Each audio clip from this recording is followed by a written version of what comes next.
We are pleased to be joined by the head coach of the Arizona State Sun Devils, Greg Powers. Coach, what's going on? We appreciate you joining us. Hey, thanks for having me, Nick. I'm excited to be here with you. Absolutely. Your brothers, the Pasicichnuks, they are gone. They have moved on, but they are staying as a package deal. They're joining the Sharks organization. We're happy to have them. Let's start with Brinson. Obviously, a tremendous career for your program. You know, the first guy to eclipse over 100 points, really a dominating 4 years. What are the Sharks getting in the 22-year-old defenseman? You know, he can do it all. I think, you know, obviously, you know, him going up a level, he's going to have to continue to refine his game. But, you know, what I think they're going to be really pleased with is just how competitive he is and how strong he is. I think he'll be able to defend at that level immediately, and then figure out as he goes, you know, how to kind of create and bring more offense to the table. But he's just so competitive. He loves to win. Strong as an ox, and I can't wait to see him get going. So you mentioned that you think, you know, he can defend at the pro level right away, and I think that's music to the ears of Sharks fans and to the brass. Why do you think that is? I mean, he's a guy clearly who has a very high offensive upside, but what makes you think that his defensive game can translate so quickly? Well, I just think his compete level, and he's so physically gifted, you know, and so that's what you need to defend, you know, and if you're confident physically to be able to do it at the highest level, then I think you're going to be able to do it. You know, it's going to be a lot harder for him to create the kind of offense that he did at the college level, at the NHL level, but you know, I think he'll figure that out as he goes. But you know, as long as he focuses on good, solid defending, and which I know he will, you know, I think he's going to have a really good chance to make that team right away. We mentioned the points that he put up. We mentioned the college career that he put up. But who's a guy maybe that you look at the NHL level? I know you said Torrey Krug is maybe a guy that his game could be like down the line. But would Krug be the guy who's an NHLer that you think Brinson can kind of work his way towards as he continues into this pro level?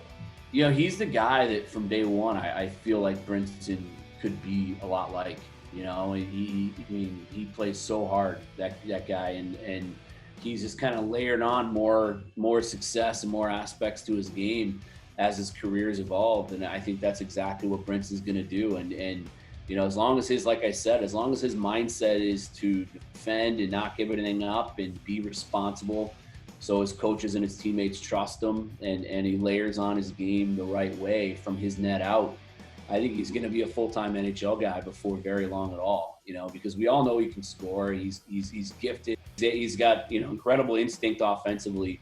He can pound a puck. He loves to jump into the rush. His north-south, his burst is already at that level because he's so physically gifted. So I think he needs to model himself after kind of an undersized guy like Torrey Krug, but just as strong, and his skating ability, you know, makes up for, like, I guess, the perceived lack of size. But he's incredibly strong. You referred to him before as an Energizer bunny. Sharks fans, if you want to compare maybe even a guy like Mario Ferraro, who just joined the fold a season ago, but similar energy. You see him in practice. He's leading the drills. Was he a guy from day one? You know, you also mentioned he's an ox. He's well built, 205 pounds is what they have him listed at. But was he a guy since day one? He's in the weight room. He's kind of leading the pack and leading by example. Yeah, when he came to us, he was our first true freshman that came to us. So when he got here, we were literally a brand new program, and he had a lot of maturing to do, you know, so he came to us actually a little bit pudgy. He was always physically gifted, just God-given, you know, talent and ability. And he transformed himself to an absolute machine. I mean, he's the strongest kid on our team. And he did it over the course of the 4 years, where now he's just, you know, it all matches up, you know, and so he didn't come here, you know, out of the gates, understanding everything it took to get to that level. But huge credit to him that you could see the progression and maturity over the course of his 4 years, and that's what it's all about at the college level. And as soon as he earned that letter and took on that leadership role with our team, he really took off in every aspect of his game and his life, on and off the ice, and he hasn't looked back. It's a great segue to my next question. He wore the C for you the last couple of seasons, just 22 years of age. You have some older players than him, but he wore the C for you. Why was that decision made? What qualities did he display before that point that said this is a great choice for our program? Well, I think the mindset that he had coming in as an 18-year-old, and how quickly that developed into being a guy that he wanted to put the team on his back to win games, and he started to do that. He started to live the right way away from the rink, and treat his body the way it needed to be treated, and put in all the work, when nobody was watching or pushing him in the moment. And so he started, just doing everything right, and he was a no-brainer. He wanted to be the captain and the leader of this program that took this program from infant stage to national relevance, and he did that.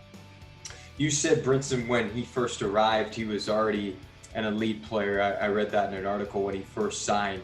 When was the first time that you became familiar with him and the ball started rolling for the recruiting process? When was the first kind of memory of Brinson? What kind of opened your eyes that this kid could be, a star player for your program? Yeah, well, he was a highly recruited kid and talented kid that everybody knew, and he was committed to Vermont. And he decided that he wanted to play with his brother in college, and I don't think that was going to work out at Vermont. So Brinson decided to reopen his recruitment. But the first time I saw him play, he was still committed to Vermont. It was with Team Canada West up in Toronto. My assistant and I went up to recruit another kid on that team, Tyler Bush, who ended up coming. And watching Brinson on that team with guys like Cale Makar and Tyson Jost, and it was a great team. But Brinson stuck out even in that group. And then when he became available, we had seen him play and fell in love with his game. And we jumped all over it. We didn't hesitate. We jumped all over it, and we were already looking at Steenn a little bit because we wanted some size and some beef up front. And it just was a great marriage. They love the idea of coming here and building something and starting a program from scratch and building a culture and a tradition. And it just fit. It fit really well. When did you realize that Brinson had pro potential? His very first game. We were at Notre Dame, who was an incredible team, and they thumped us really good in game one. And even through losing, I think we lost 9-2. It was our first full season as an NCAA program against a top 5 team on the road, littered with guys in the NHL right now. And Brinson showed glimpses of every other shift being the best player on the ice, even in that game. He didn't take a back seat. He didn't, there was no feeling out process for him like young kids that they go up a level and they want to feel it out, and they wait and they're a little hesitant. There was none of that with him. He was assertive and controlled the play when he was on the ice, and that was when we knew we had something special. Both of them said the idea of helping build a program was very intriguing.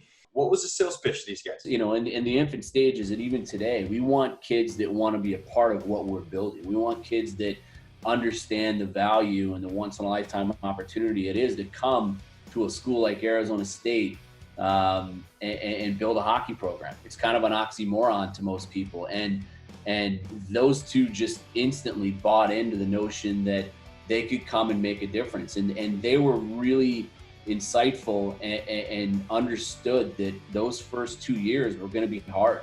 And there was going to be a lot of learning curves and frustration and days where they woke up and probably didn't even want to come to the rink because we knew we weren't going to win in those first couple of years. But they helped shape our culture and stuck with the vision and believed in the plan, and most importantly, helped execute our vision and our plan. But by their junior year, we were a nationally ranked team making the NCAA tournament. And I think that they just from day one believed that it would happen. And they truly believed that before they left, they were going to win a national championship. And we think we could have last year. And obviously the season was cut short and the tournament was canceled. But for them to be able to say that they helped our program achieve so many firsts winning season, national rankings, national tournament, so on and so forth. That's what they came here to do, and they did it. All right, let's talk about Steenn for a moment. Big body. You mentioned when you were recruiting him, you liked his size, his physical nature. Do you envision him maybe being even at the American League level, maybe a better pro than even a college player, because the physical part of the game maybe is a little bit more highlighted at the pro level? He's going to be a way better pro than college player. It suits him so well. He's so big and so strong. And that's how we wanted to build our program from the start, was to be hard to play against. So that's why a kid like Steenn was so important to our build, because he is hard to play against. He wins draws. He's incredibly good defensively. He blocks shots. He can kill penalties for you. And there were so many times throughout his 4 years where I had to tell him to take a log off the fire because of how the college game is played. It doesn't reward big, strong, physical kids for the most part. It's a fast-paced skill game, you know, and so Steenn couldn't always play the way that his instincts want him to play, and now he's going to be able to just go. I think he's going to flourish. I think he's going to have a great career, and I'm excited to see him, you know, kind of take the reins off and just go. Last question for you. Brinson's already married. He's just 22 years of age, clearly a pretty mature kid. He looks up, you can tell, to his older brother Steenn quite a bit as well. But what type of human beings are we getting in the two brothers? Just incredible kids. You know, I mean, they for what they did for our program, you know, and obviously they both helped us a ton on the ice, but what they did was they helped build and shape a culture that is going to, you know, continue to evolve, but take us into a lot of success. And that's what they came here to do. They came here to literally leave a legacy, and they did just that. And you know, just, I can't put into words how special human beings both of them are. You know, they were raised the right way. They're great in a room.